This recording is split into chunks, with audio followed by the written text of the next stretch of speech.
I'm Dr. John, and this is your Maintenance Minute. Look, we're going to start a series. It's going to be a long series. It's on the storeroom.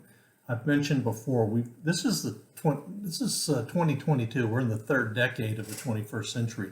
We have got to get our storeroom straightened out. So I'm going to walk through just some short videos on the 32 processes that I've pretty much discovered in my 37 years of business. So we're going to get started right away.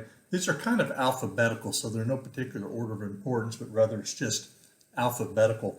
The first one is, I'm actually going to talk about two today. The first one is the ABC classification review, and the second one is to adjust the ABC classification model.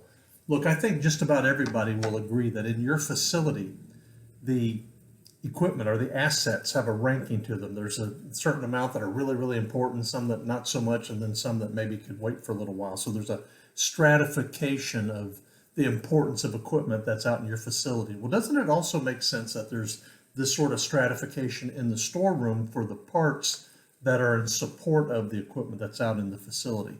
I think it makes a lot of sense. There's a lot of documentation, a lot of things that you can read about ABC and what it means, but I want to just real briefly leave you with this here as far as this inaugural video on the processes of the storeroom.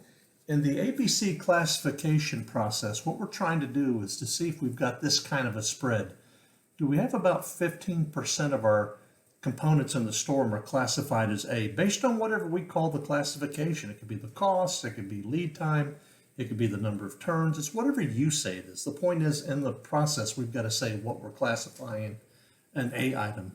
In fact, a lot of folks use would be an algorithm of the importance of the part, that is how often it turns, and then also the cost. So you kind of please maintenance, you also please the purchasing folks. So here's the spread I'm looking for in this process. I want about 15% plus or minus 2 is A, 35% again plus or minus is B, and then 50% plus or minus C. Based on this spread and what they're classified as, that's going to help us determine how often we cycle count them and how much we really care about them, to be honest with you, how important they are to what we're doing.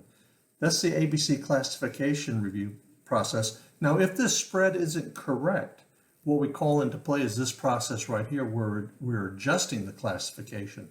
So we go into our CMMS and we manipulate the algorithm that determines if it's an A, B, or C, or we do this manually.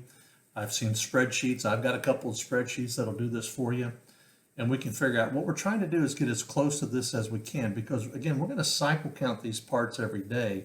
A little bit of A, a little bit of B, a little bit of C. And this spread, you'll see when we get to the cycle counting, is going to help us determine how many we're going to count. Look, it's very important that we get this set up. Again, there's a stratification of the importance of the assets out in the plant. Kind of makes sense. There's a stratification of the components in the storeroom that are in support of the assets that are out in the plant. There's another classification I don't have on here. It's critical spare parts. That number should be very, very, very small. In fact, I wouldn't even say it's 1 or 2%. I'd try to keep it below that, if possible, certainly below 5% if possible. Anyway, so these are our first two processes. Write these down, create process guides, workflows, RACI charts, everything you need to pull these off and be disciplined to that process. I'm Dr. John, and this has been your Maintenance Minute.